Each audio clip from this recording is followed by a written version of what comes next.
Theodore Ekechi joins us now. He's the Commissioner for Information in Imo State. Thank you for coming on today. Well, thank you very much. It's a good pleasure being here and be with you live. All right, but yes, we time and again some stories make the rounds from the state, and we do know also hear about those interceptions by the police for those who are refer to them as baby factories.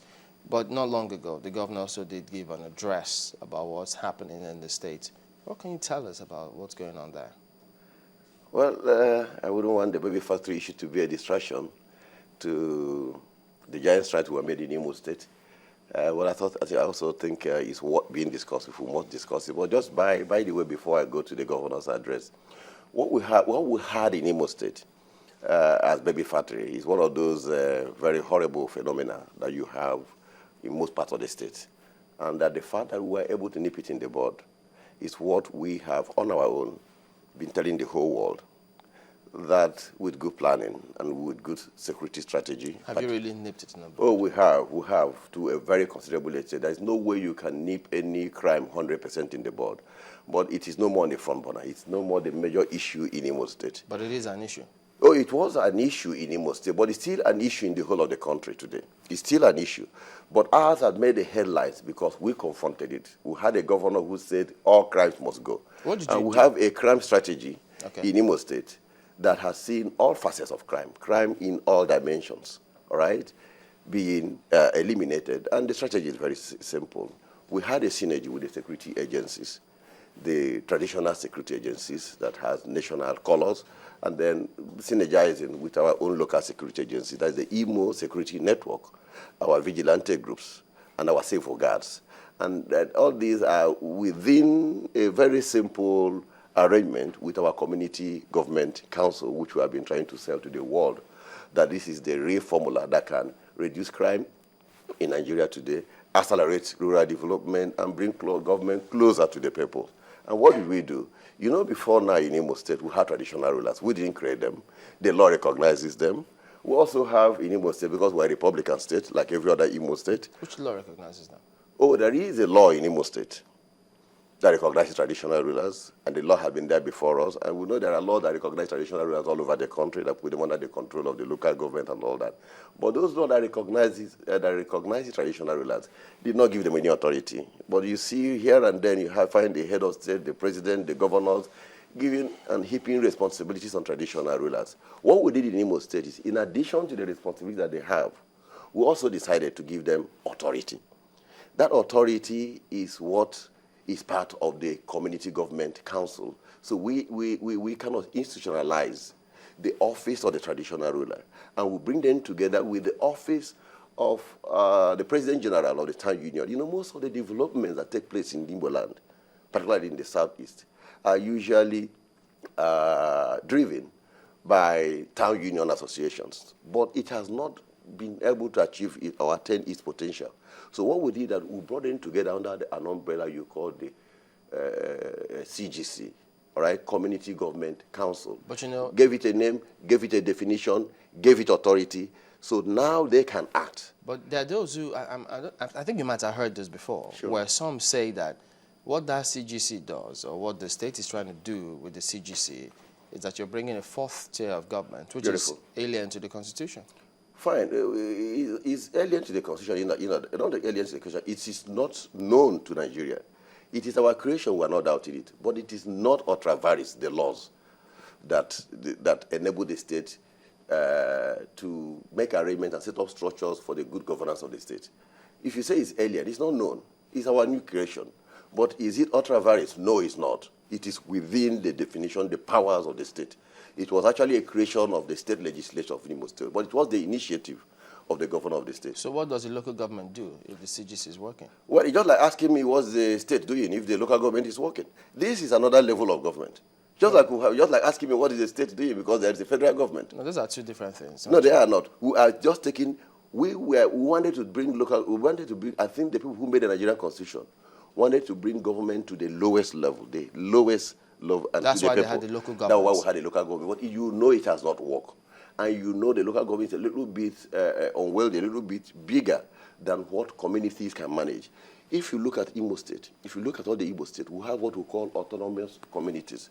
The autonomous communities are the kind of the last tier of community arrangement where you can swear, where you can go to sleep and be sure that everybody knows every other person by name, where you can say there is an Eze, a traditional ruler. That is the level where you have traditional rulers. So every traditional ruler knows everybody within his own community. But in a local government, you may have all to 28 autonomous communities, like my own local government in Gobala. We have 28 autonomous communities.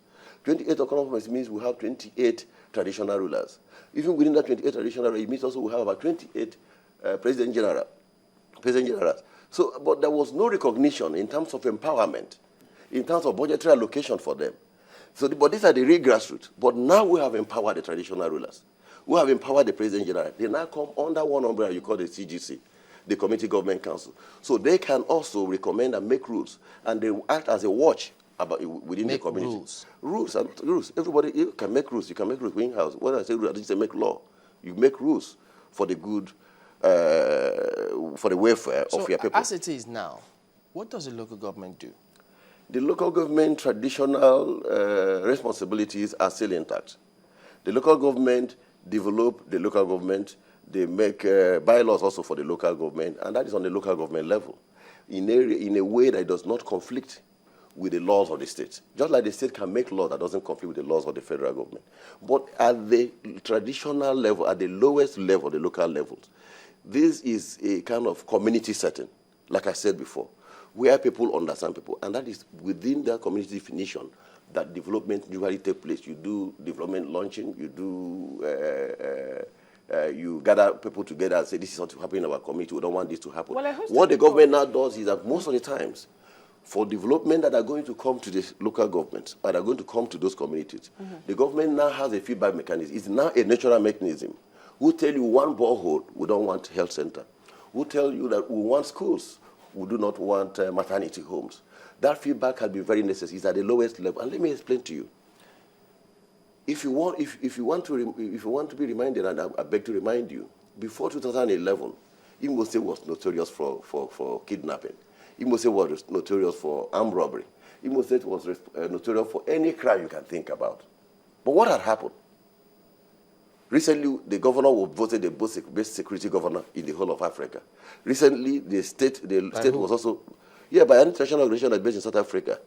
It was also carried on network. It was covered by your own media house. Yeah, that is for real, and it happened before all of us.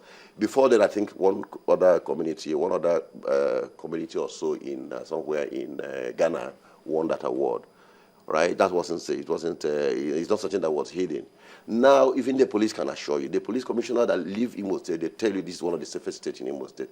And I'm telling you, the secret is the Community Government Council, because with the Community Government Council, we know everybody in the community. And like, there was this jingle that I used to play in Lagos State those days. I used to remember it when I was a student. They always tell us, I'm robber, no be spirit. I'm robber, that person like you and me.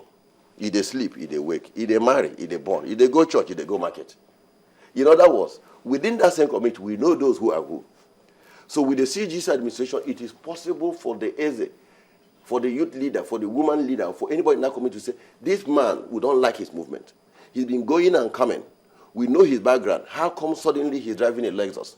How come suddenly he's building a duplex of with all the luxurious facilities? When you raise such questions, you provide intelligence to the police, and that's how we'll be working. So you provide intelligence to the police. Police cannot act. Police cannot come in and act. With that, intelligence is about 70% of security, and that's one of the things we'll be arguing, that the current insecurity we have in the country can be resolved if we can adopt a mechanism or a system that can give the security agencies feedback as and when due, so that they can act on it.